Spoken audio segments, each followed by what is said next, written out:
Holy Ninja Turtles Batman, this movie actually surprised me a lot. What's up, Brooklanders? This is my review of Teenage Mutant Ninja Turtles Mutant Mayhem, and let me tell you, these mutants, they're causing a lot of mayhem in this one. In all transparency, I've never really cared that much about the Ninja Turtles. I know some people are really into it. They're really diehard. I love my turtles. New York, baby. Me, they're cool. I mess with them. I've been watching them my whole life. Like the, whoa, cowabunga, you know, and the big freaky mouths. I've watched those. I've watched the, what's the one with Nolan North? The TMNT, that one's what it's called. I've seen the show. I've seen the new ones. I've always messed with the Turtles, but I've never been like, wow, the Ninja Turtle.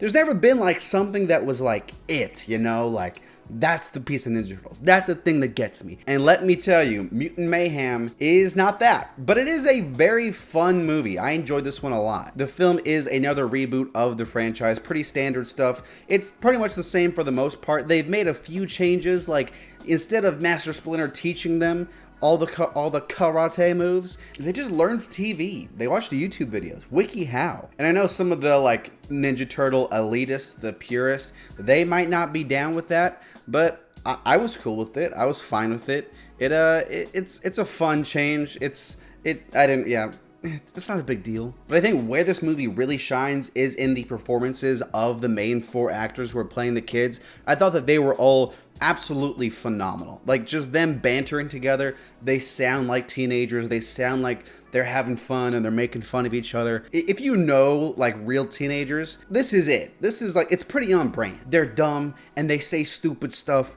but they're also wacky and they're pretty funny too. They say dumb stuff, but it's like hilarious. Me personally, I've always been a fan of Donatello. He's always been my favorite.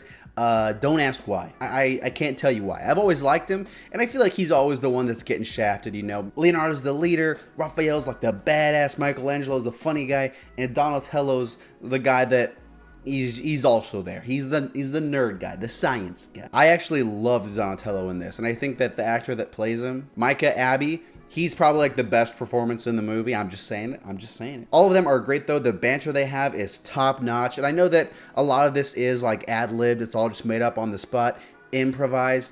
And I thought they just all crushed it. They're played by teenagers. They feel like teenagers. And I think that that's something I've always never really gotten in the franchise. I'm like, these don't feel like teenagers.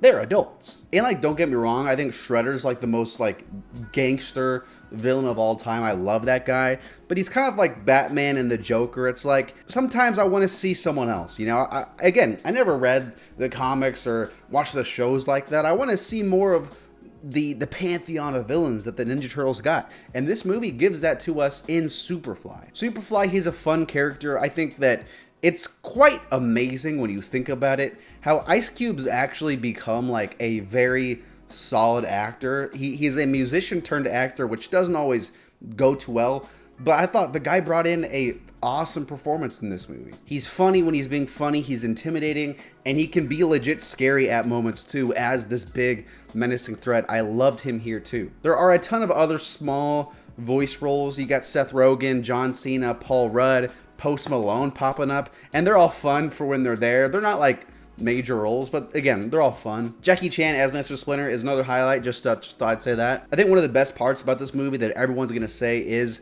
the animation, because it is so beautiful. I think that it might be better than Into the Spider-Verse, not Across the Spider-Verse. It's not even close, but Into the Spider-Verse, I think that this one might have it. Granted, it is a lot newer, but I thought the style was cool. The lighting was unique. I really enjoyed this. Huge props to all of the animators and artists involved. And I think that the story of this, it's simple, it's straightforward, but I liked it. The message that it conveys is simple enough to be understood by a younger audience, but it's still something that you don't hear all the time. It's really something of really thinking about why we do good things. And sometimes we do good things as people for validation so that people can admire us and people can throw us all the flowers and stuff like that. And I want to do good things so people can see me. But this movie kind of handles why that's not always the best thing. And you can do a good thing for the wrong reasons, and it's not as good as if you really truly want to help and you really truly want to help the betterment of society, even when the world we live in is messed up and might not deserve good things. I thought that was really cool, and I liked how it played into the arcs of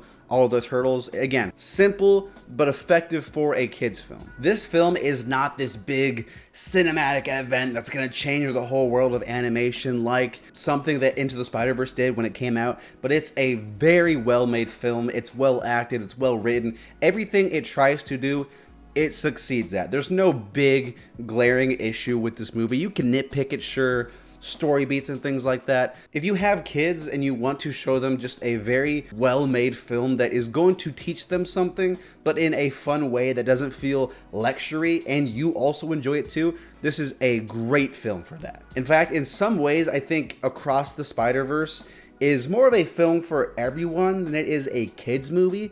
So in some ways, I might even say this is a better film for kids than Across the Spider-Verse. The post-credit scene also was terrific. I really want a sequel for this film. I'm gonna give Teenage Mutant Ninja Turtles Mutant Mayhem a 7.5. And of course, here it is on my tier list. Look at that.